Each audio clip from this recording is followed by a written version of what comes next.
ഈശോ രക്തം വിയർത്ത് പ്രാർത്ഥിച്ച ഗെത്സമൻ തോട്ടമാണ് നമ്മളിപ്പോൾ കാണുന്നത്. ഇവിടെ വെച്ചാണ് ഈശോയെ അറസ്റ്റ് ചെയ്തത്. ഗെത്സമൻ തോട്ടം പിന്നോട്ട് അങ്ങനെ നീണ്ടു കിടക്കുകയാണ്. എന്നാൽ ഈ ഭാഗത്താണ് ഈശോ ശിഷ്യന്മാരുമായി ഒത്തുകൂടിയത്. അവിടെ ഈശോ രക്തം വിയർത്ത് പ്രാർത്ഥിച്ചു. ചുംബനത്തിലൂടെ യൂദാസ് ഈശോയെ കാണിച്ചു കൊടുത്തു. അങ്ങനെ അവിടെ വെച്ച് ഈശോ അറസ്റ്റ് ചെയ്യപ്പെട്ടു. ഈ ഒലിവുമരങ്ങൾ ഇതെല്ലാം നേരിട്ട് കണ്ടതാണ്. ഈ മരങ്ങൾക്ക് നമ്മോട് ഒത്തിരി കഥകൾ പറയാനുണ്ടാവും. ഈശോയെ കണ്ട മരങ്ങളാണിത്. പിന്നിൽ നമ്മൾ കാണുന്നത് അത് ഒലിവുമലയുടെ ഭാഗങ്ങളാണ്. ഇത് ഇവിടെ ഒരു ദേവാലയമുണ്ട്. ഇപ്പോൾ ആ ദേവാലയമാണ് നമ്മളിപ്പോൾ കാണുന്നത്. ഈശോ രക്തം വിയർത്ത് പ്രാർത്ഥിച്ച ഈ സ്പോട്ടാണ് ഇപ്പോഴേ കാണുന്നത്.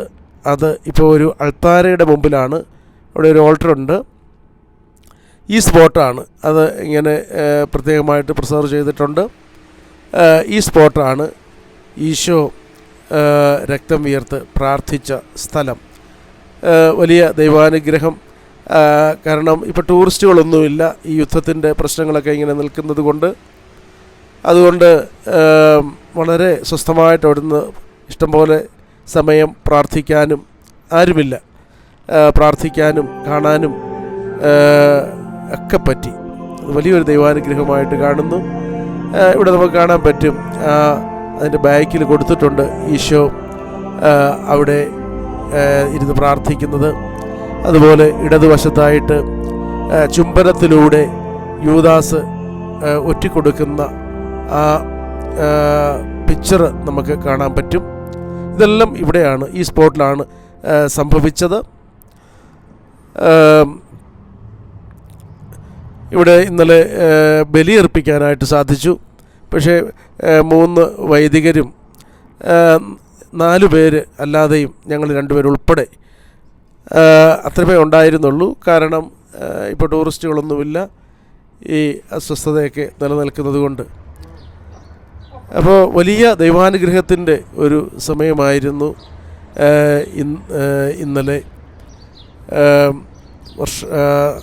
എത്രയോ വർഷങ്ങൾ പഴക്കമുള്ള ഒലിവ് മരങ്ങളാണ് ഈ ഗെത്സമൻ തോട്ടത്തിൽ നമ്മൾ കാണുന്നത്. ഇത് ഗെത്സമൻ തോട്ടത്തോട് ചേർന്നുള്ള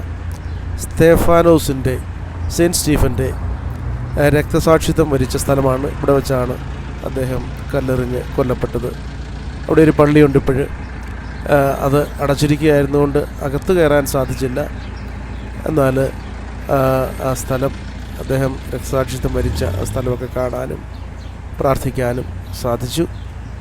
അത് വലിയൊരു ദൈവാനുഗ്രഹമായിട്ട് അനുഭവപ്പെട്ടു.